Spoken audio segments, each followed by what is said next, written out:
বিয়ের পর ছেলেদের একটা কমন ডায়লগ, বিয়ে করে নাকি তাদের জীবন অশান্তিতে ভরে গেছে। আরো কত কিছু হয়েছে, জীবনটা তেজপাতা হয়েছে। আচ্ছা আমি বলি কিভাবে অশান্তিতে ভরে গেল তাদের জীবন। সকালবেলা ঘুম থেকে উঠেই তারা নাস্তা রেডি পায়, দুপুরবেলা কি খাবে না খাবে সেটাও বাসা থেকে বউ যত্ন করে বেঁধে দেয়। তারপর সন্ধ্যার সময় যখন আপনারা কাজ শেষ করে বাড়িতে আসবেন, আপনারা যখন ফোন করে বলেন যে আমি আসতেছি, তখন আপনাদের জন্য আমরা ঘরবাড়ি সুন্দর করে পরিপাটি করে গুছিয়ে রাখি। কেন? মহারাজা আসবে না, তোমরা তো জানো না আমগো বাইরে কত টেনশন, বাইরে কত টেনশন। তোমরা তো জানো না, তোমরা খাওয়া শুধু ঘুম পারো, বুঝছো মহারানী।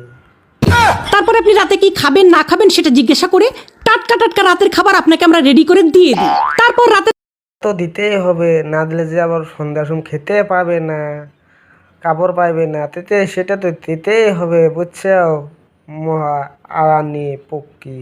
বেলা আপনি ঘুমাতে যাবেন, আপনার যে বিছানাটা সুন্দর করে বিছানা ঝাড়ু দিয়ে পরিষ্কার করে একেবারে গুছিয়ে আপনাকে ঘুমানোর জন্য রেডি করে দেয় কে? দেয় এই বউরাই দেয় আপনাদেরকে।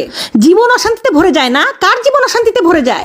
তারপর বিয়ের কিছুদিন যেতে না যেতেই দিয়ে দেন পেটে একটা বাচ্চা। তো দিতেই হবে, দই আমার, কষ্ট আমার, তুমি সাথে শুধু পেটে রাখবা, তাই তোমার জ্বালা হয়ে যায়।